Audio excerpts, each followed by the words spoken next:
Have you ever wondered what it takes to erase yourself? To shed your name, your past, your very identity, all in the name of vengeance? This is the story of Arya Stark, a girl who walked into the shadows to become a killer, only to find that the hardest person to kill was herself. This is her training in the House of Black and White. The bells of Bravos tolled low as a thin, fierce-eyed girl stepped through the looming doors. She was Arya Stark, but within these walls, names were shackles. The first lesson was learning how to cut them away. Inside, the air smelled of dust, wax, and ancient secrets. There, waiting in silence, was Jakun Echigar, the strange man who brought her here. He held a simple cup filled with dark water.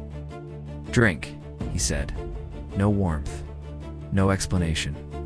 This was the water of the many-faced god, a gift of death. To sip was to surrender. But Arya was no coward.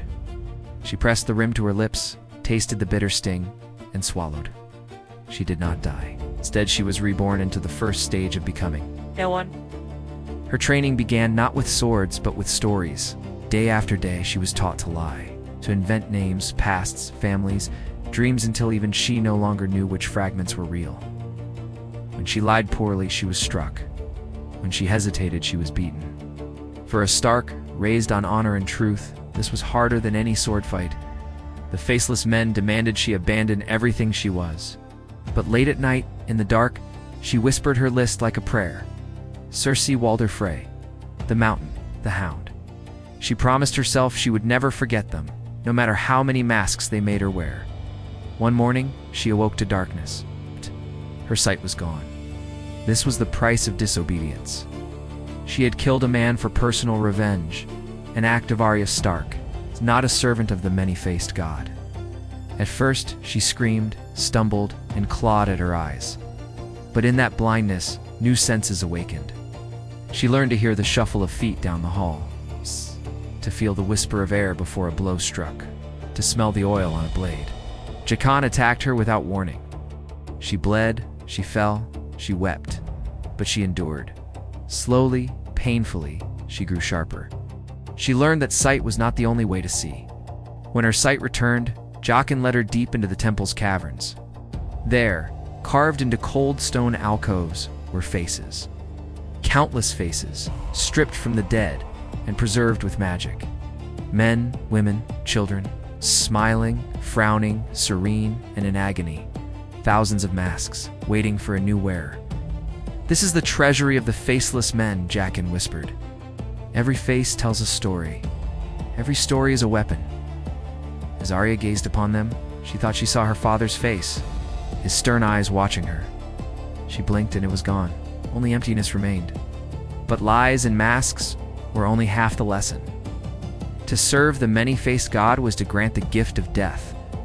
Her first official mission was simple: poison an old gambler who had cheated desperate sailors. But this simplicity tore her apart. She craved vengeance for her family, not cold justice for strangers. And yet, she obeyed. She served the man his poisoned rum, watched his lips turn blue, and felt the life leave his eyes. There was no joy, only a terrifying emptiness. Over the months, Arya became a master of identities. She was a servant, a beggar, a sailor's daughter, slipping between faces with ease. With each mask, she slipped further from herself, yet the wolf within still howled. She dreamed of Winterfell. She dreamed of Needle, her sword, the last link to her true self, hidden away like a secret prayer. Jakun would ask her, "Who are you?" She would answer, "No one." But her heart rebelled. She was Arya Stark, daughter of Eddard, sister to Sansa, Bran, Rickon, and Jon Snow.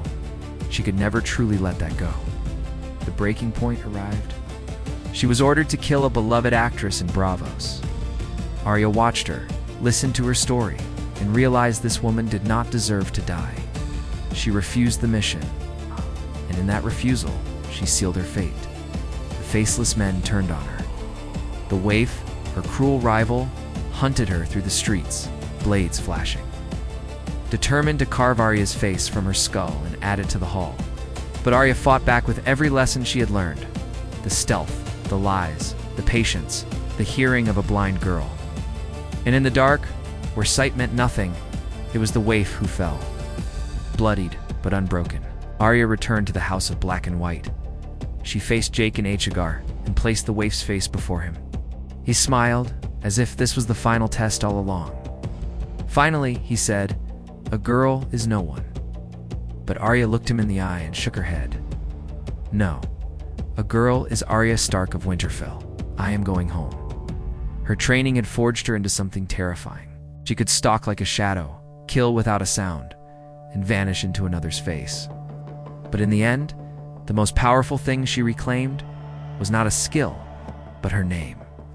The girl who was once no one walked away from the House of Black and White, not as a faceless assassin, but as a wolf wearing human skin. And as she whispered her list one last time, there was steel in her voice. The world would soon learn that Arya Stark had not been broken. She had been sharpened. What do you think was the most difficult part of Arya's training? Let me know in the comments below. Thanks for watching, and if you enjoyed this dive into the world of Westeros, don't forget to like and subscribe for more.